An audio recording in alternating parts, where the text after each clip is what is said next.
Hilliard. I got so much motherfucking design on right now. Perkenalkan, nama saya Kinaya Fritska Garanta dengan NIM 4522350. Selamat siang teman-teman. Di kesempatan kali ini saya akan memaparkan materi tentang komunikasi nonverbal. Yang pertama, definisi tentang komunikasi nonverbal. Jadi, komunikasi nonverbal ialah suatu bentuk komunikasi tanpa menggunakan kata, namun menyampaikan pesan tertentu. Komunikasi nonverbal biasanya disampaikan melalui simbol yang ditunjukkan melalui gestur atau hal lain selain kata-kata.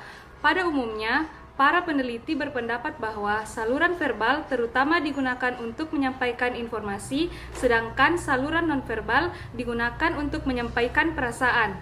Yang kedua, ada faktor-faktor yang mempengaruhi komunikasi nonverbal. Yang pertama ada logat daerah. Logat daerah ini dinilai sangat berpengaruh pada komunikasi nonverbal. Studi lain juga mengemukakan bahwa manusia mengekspresikan dirinya lebih baik dengan kelompok yang sama memiliki latar belakang daerah yang sama. Ini membuktikan bahwa emosi tidak diekspresikan secara universal. Kemudian yang kedua, gender. Konstruksi sosial akan gender telah mengatakan selama bertahun-tahun dalam kehidupan kita, ada peraturan-peraturan tak tertulis di masyarakat tentang bagaimana seharusnya perempuan dan laki-laki bertindak. Hal ini pun berdampak pada pola komunikasi nonverbal yang ditafsirkan oleh perempuan dan laki-laki. Perempuan cenderung dialokasikan dengan sikap lemah lembut, keibuan, sementara laki-laki dikaitkan dengan perilaku yang maskulin, gagah. Perempuan diizinkan untuk lebih emosional dan ekspresif, sementara perilaku tersebut dinilai tidak lazim dilakukan oleh laki-laki. Kemudian yang ketiga ada status. Perbedaan ekspresi dan pengenalan akan emosi juga ditemukan berkaitan dengan status dan kedudukan seseorang. Seseorang dengan status superior diharapkan berperilaku dengan pola-pola tertentu. Misalnya, ekspresi kemarahan tidak dikehendaki dilakukan oleh seseorang dengan kedudukan terpandang. Berikutnya ada fungsi komunikasi nonverbal. Yang pertama ada repetition, meyakinkan apa yang diucapkan, menguatkan pesan, membuatnya lebih mudah diingat, atau menekankan pentingnya informasi tertentu. Ini dapat membantu memperjelas atau meningkatkan pemahaman terhadap topik yang sedang dibahas. Yang kedua, ada substitution, menunjukkan perasaan atau emosi yang tidak dapat diutarakan dengan kata-kata. Yang ketiga, ada komplement, menambah atau melengkapi ucapan-ucapan yang dirasa belum sempurna. Berikutnya, ada bentuk-bentuk komunikasi nonverbal. Yang pertama ada ekspresi wajah. Menggunakan ekspresi wajah yang disesuaikan dengan konteks pembicaraan dapat membantu menyampaikan emosi dan sikap secara lebih jelas. Misalnya, mengangguk untuk menunjukkan persetujuan atau mengangkat alis untuk menunjukkan keheranan. Kemudian ada gestur, seperti mengencungkan jempol atau bertepuk tangan ketika mengapresiasi sesuatu. Yang ketiga ada sentuhan. Sentuhan juga menjadi salah satu nonverbal dalam komunikasi, seperti ketika bertemu dengan kerabat, biasanya kita bersalaman atau berpelukan. Kemudian ada penampilan. Penampilan menjadi komunikasi nonverbal dalam situasi tertentu, seperti berpenampilan formal dalam acara seremonial. Selanjutnya, apa pentingnya komunikasi nonverbal? Komunikasi nonverbal ini dapat memberikan konteks, klarifikasi, dan kedalaman kata-kata jika dibersamai dengan komunikasi verbal. Komunikasi nonverbal mengungkapkan apakah seseorang antusias atau tidak tertarik, percaya diri atau tidak yakin, bahagia atau sedih. Komunikasi nonverbal sifatnya selalu ada dan sifatnya lebih jujur dalam mengungkapkan suatu hal karena sifatnya spontan.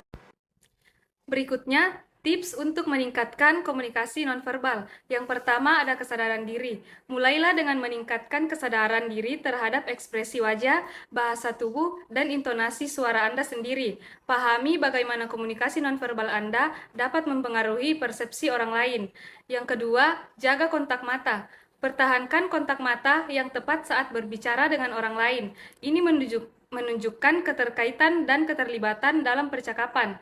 Yang ketiga ada dengarkan dengan tulus.